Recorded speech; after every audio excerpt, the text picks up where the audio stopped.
Hundreds have been hurt in new clashes between Palestinians and Israeli police in Jerusalem. Tensions are rising ahead of an Israeli march to celebrate the 1967 takeover of the Holy City. It's due to begin in the next 2 hours. Scuffles have already happened in front of the Al-Aqsa mosque. Palestinian protesters have thrown rocks at Israeli officers, who responded with stun grenades and rubber bullets. This is the fourth day of clashes in East Jerusalem. Israel considers all of Jerusalem as its capital, but the Palestinians want the eastern sector as the capital of a future state. It's the worst violence in the city in about 4 years. International concern is growing ahead of a UN Security Council meeting on the matter. The US has urged Israel to ensure calm during the march later. Paula Slier is in Jerusalem with the latest. She joins us now. Paula, more violence at the Al-Aqsa mosque. What triggered this latest flare-up? What we saw happening in the early hours of this morning is the Israeli police entering the Temple Mount compound, which is really quite unusual. They came under attack with lots of rocks and stones and makeshift weapons being thrown at them. And according to the police, these had been put into storage overnight, and thousands of Palestinians had access to it, particularly youngsters, in the early hours of the morning, and started using them to attack the Israeli police. We understand that something like 300 Palestinians were injured in the latest clashes.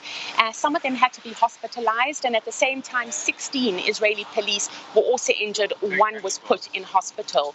Now, the situation is indeed very, very volatile here. The Temple Mount is something that is holy to both Jews and Muslims. It is the focal point of a march that is due to get underway shortly here in Jerusalem, and reinforcements have been brought in from all over the country to the capital city to really try and stem the growing violence we're witnessing on the streets right now. And help us understand then, why have authorities decided to go ahead with the Jerusalem Day March despite all the protests?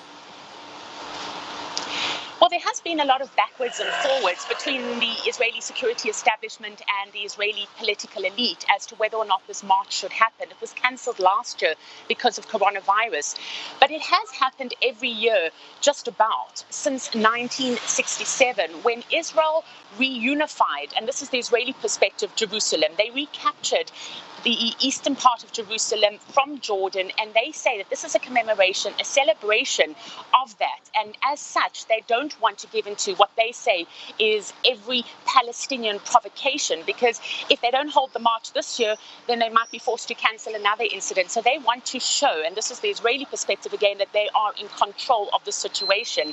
Having said that, though, the march is usually attended by mostly right-wingers, and you do have the Israeli left that is calling for concessions. Some have been calling for the march to be postponed. Certainly what we have heard in terms of the security, one of the latest measures is that the Israeli marchers will not be allowed onto the Temple Mount. So that has created a lot of criticism from the Israeli side.